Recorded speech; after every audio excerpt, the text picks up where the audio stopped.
नमस्कार।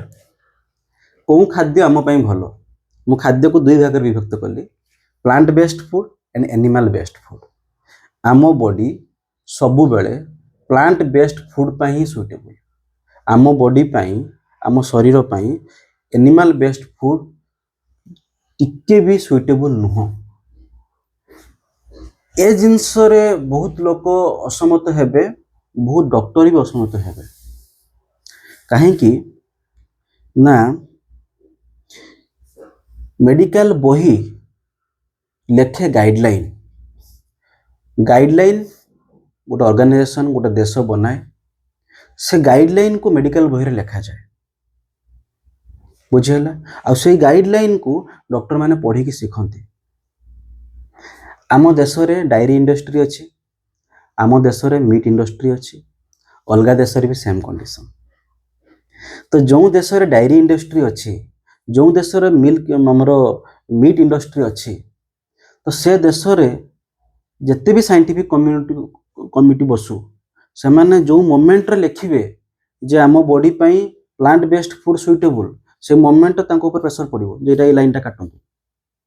कारण ए लाइन द्वारा ए लाइन मेडिकल बही के जीवो, मेडिकल बही रे डॉक्टर माने शिखिबे, डॉक्टर माने भी पेशेंट मान को कहिबे प्लांट बेस्ड फूड खांतु। जहा द्वारा जो इंडस्ट्री चली, डायरी इंडस्ट्री चलची, मीट इंडस्ट्री चलची, ए माने क्षतिग्रस्त हेबे, तांकर हजार हजार कोटी टंकार लॉस हो। This is the system, this is how एमती ही दुनिया चले। हमको एटा बुझिया पई पड़िबो।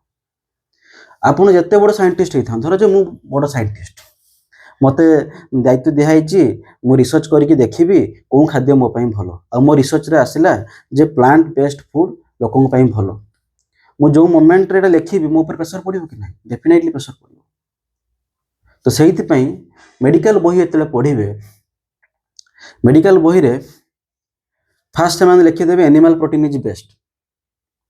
कि जतले रोग कथा आसी जाउची, जतले ब्लड प्रेशर कथा आसुची, सेतले से माने लिखुचंती जे eat more fruits and vegetables. जतले किडनी स्टोन कथा आसुची, eat more fruit and vegetable.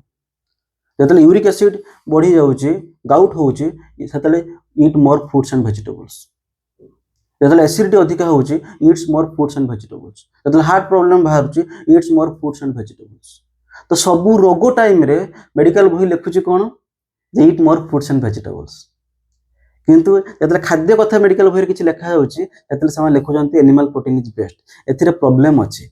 काहे कि से माने एमती लिखुचंती? कारण ऊपर प्रेशर अछि। से माने क्लियरली लिखि परिबेनी जे non veg food is harmful for our body.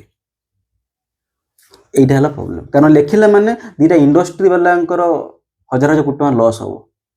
Industry वालांकर loss हो माने कोन? आपण जानचंती देशर पॉलिटिकल फंडिंग थाए, दुनिया जिंस थाए।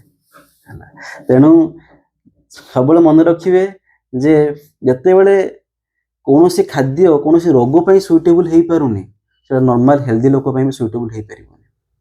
मु जानिची एथिरे बहुत डॉक्टर माने असमत हेबे, बट समस्त अनुरोध करिबी ए पॉइंट ऑफ व्यू रो भाबंतु।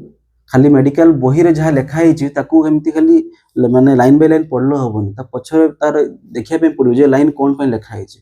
जतले हमें बायोकेमिस्ट्री पढुचे, जतले हमें डिजीज विषय रे पढुचे, सेते बेले लिखा जाउची जे प्लांट बेस्ड फूड भलो। किंतु जतले कोनोसी गाइडलाइन रे से माने क्लियरली सेटा लिखु नाहंती। से माने एमिति लैंग्वेज रे लिखिबे जेमति कि डायरी इंडस्ट्री आ मीट इंडस्ट्री खेती रे पढिबे नाही।